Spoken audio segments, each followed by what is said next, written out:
how different are the needs of a modern, I don't know, Indian individual compared to someone in the United States that's looking to get matched up, someone that's looking to get married or be in a relationship? What are the differences that requires a specific Indian matchmaker?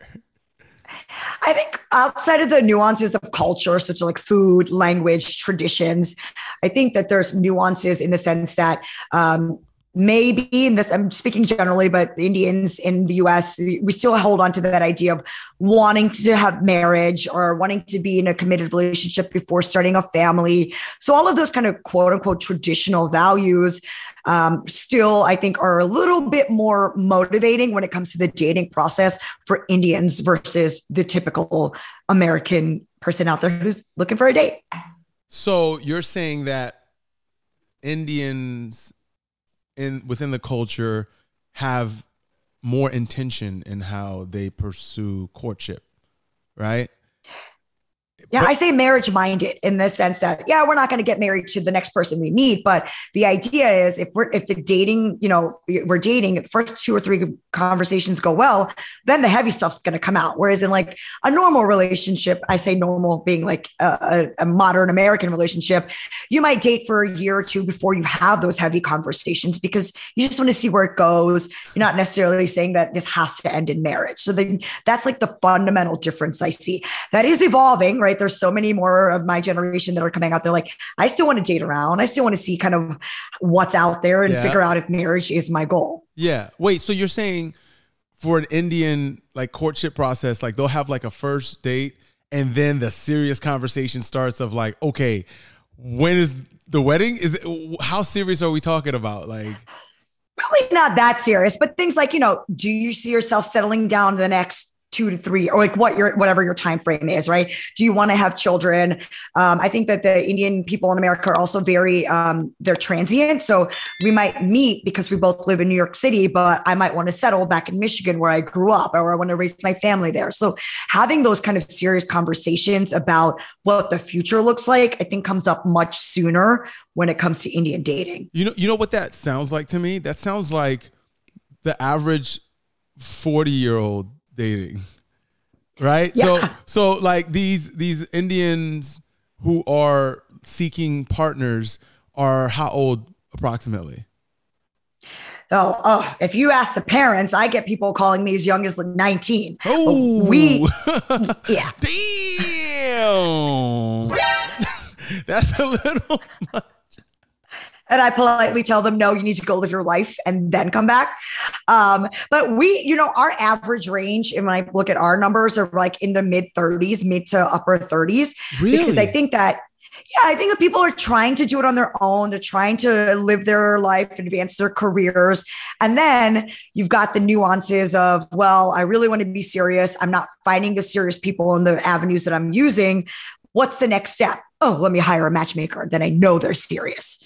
Yeah, but see, now I'm confused, right? Because when I think of Indian matchmaking as well as like arranged marriages as a whole in multiple cultures, the people typically start really young, right? So even though when you said 19, me personally, I don't agree with someone 19 settling down and making a lifelong decision in today's environment. But I would imagine in a traditional environment or a traditional culture, that is more of the angle, is to start early. So is there a reason why your clients aren't below 30? Well, I think it's really because of the prevalence of different ways of meeting people, right? So now you've got the apps. You've got, people are networking in their careers and they're still meeting people organically or through these apps, right? So they're not thinking that I need help. And I think that a lot of times the traditional views of matchmaking means I'm going to get married tomorrow through an arranged marriage process, that's how it's kind of right. Or kind of admitting like, I can't do this on my own. And that's a personal struggle that a lot of people, even in non-Indian spaces, if you're hiring a matchmaker, you're kind of giving that decision-making power to somebody else. So you have to be ready for that. And older people tend to have done that work and understand that about what they're looking for. And that is also true. but what I'm thinking about in my mind is like the people that you're serving. I feel like there's a large population of people who are in their late 30s who are also seeking to get married, but aren't necessarily Indians. So I'm trying to figure out what the difference is with their needs versus an Indian person's needs who also want to get married. Because my assumption was Indian, especially who are very traditional, that's always been their mindset. Find somebody, be married, make the family happy, grow the family, et cetera, right? And that starts like in your teens. That's being pushed into. That's my understanding of it. But you're saying, you've grown up with that concept, right? Like if that's your traditional and that like you're literally it's been brainwashed into you is get married, 22, you graduate, get married, start a family. Like that's kind of like your roadmap in life if you're on that traditional track.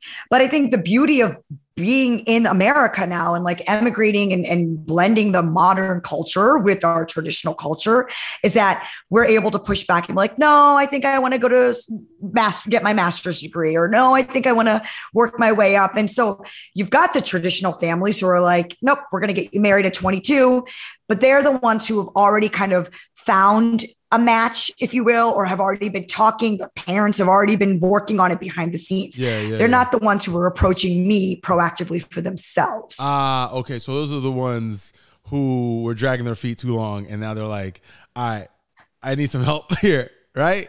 Or not just like, I'm really a big believer in like self-discovery and self-awareness. So, taking the time to know who you are and what you want in life, while traditionally that might never have been something that was appreciated. From my perspective, I want that. I want my clients to come to me saying, I know what I want in my future. Can you help me find it?